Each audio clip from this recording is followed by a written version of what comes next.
السلام عليكم ورحمة الله وبركاته. النهارده يا جماعة ماتش المنتخب، وبنعلق على مجلس الأطفال اتحاد كرة القدم المصري. الناس دي صغيرة قوي، دول مش مسؤولين، دول ناس بتهزر. لما اجي انا النهارده بعيد بقى عن اي كلام فاضي، اهلي وزمالك وشغل العبط ده، مش ده منتخب مصر، ودول المسؤولين عن إدارة الرياضة في مصر. المفروض ناس كبيرة، ناس مسؤولة، ناس قد المسؤولية. عارف يعني ايه يرتبط اسمك بمصر في اي منظومة؟ انت بتعمل فتنه، جاي النهارده تطلع التيكت بصوره زيزو، بغض النظر عن اي كلام فاضي اهلي وزمالك وانتقال زيزو من الاهلي وللزمالك. ده راجل دلوقتي عليه لغط. وايه هو زيزو في المنتخب عشان تحط التيكت النهارده بصورته؟ واشمعنى زيزو؟ لا هو كابتن المنتخب، ولا هو محمد صلاح، ولا هو الشناوي، ولا هو تريزيجيه، ولا هو مرموش، ولا هو مصطفى محمد، ولا ليه اي تواجد عشان يتحط هو صورته. انت قاصد تستفز الناس، قاصد تعمل فتنه. انتوا اطفال، انتوا مقدرين اللي انتوا بتعملوه ده؟ يعني مقدرين حركه زي كده ممكن تعمل ايه في المدرجات والناس النهارده تقعد جنب بعض؟ انتوا صغيرين، انتوا مش مسؤولين، ده تهريج. انتوا المفروض ما يتسكتش عليكم. ايه الحركه دي وايه مغزاها يعني؟ انا مش فاهم.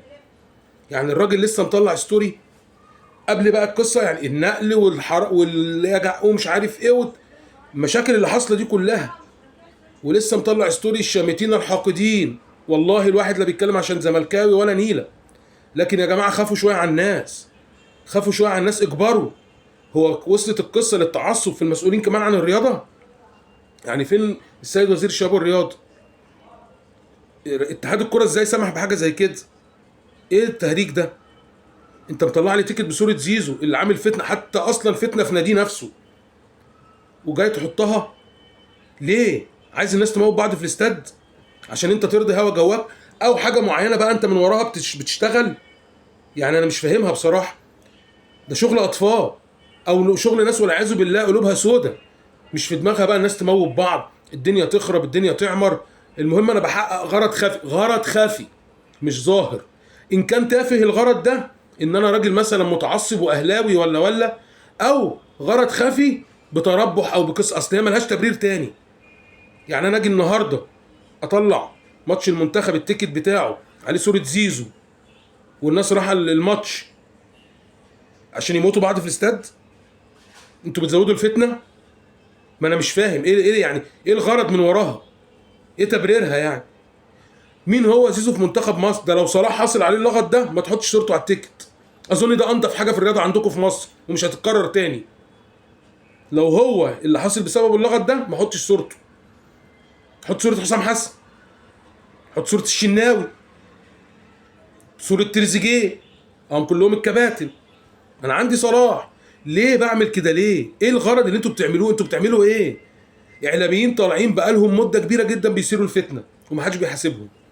تصرفات كلها بتثير الفتنه، ونرجع ونعيد ونكرر زي ما قلنا في كذا فيديو.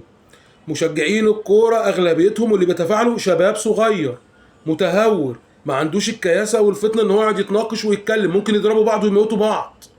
ليه؟ عشان الكوره ملعونه، الكوره كلها. ده المنتخب. يعني لو الواحد مثلا زملكاوي 100%، منتخب مصر 30 مليون في المية. ده هي الليلة دي كلها عشان المنتخبات، إذا كان في الكورة ولا في الباسكت ولا في الفولي ولا في الهاندبول، هي كلها عشان المنتخب، عشان بلدنا يترفع علمها فوقه. لا كده بقى الواحد يبدأ يناشد المسؤولين المحترمين بجد، الناس الكبيرة اللي بتفهم، اللي بتدير الدولة. شوفوا الناس دي بتعمل ايه يا جماعة. الناس دي بتموت الناس، دول مش مسؤولين، دول أطفال. ما ينفعش حاجة زي كده يتسكت عليها. هي مش قصه بقى اهلي وزمالك ودوري وبتاع، لا.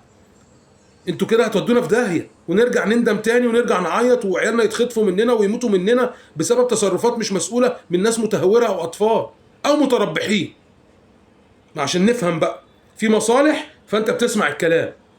كن فيكون، دي بتتقال المولى عز وجل في الحق وفي العدل، وهو لا يأمر الا بالحق والعدل. ففوقوا فوقوا، احنا مش هندي فرصه لحد يضيع عيالنا عشان اي حاجه تانيه. اللي بيحصل ده استعباط، وربنا يسترها وينصر المنتخب. السلام عليكم ورحمة الله وبركاته.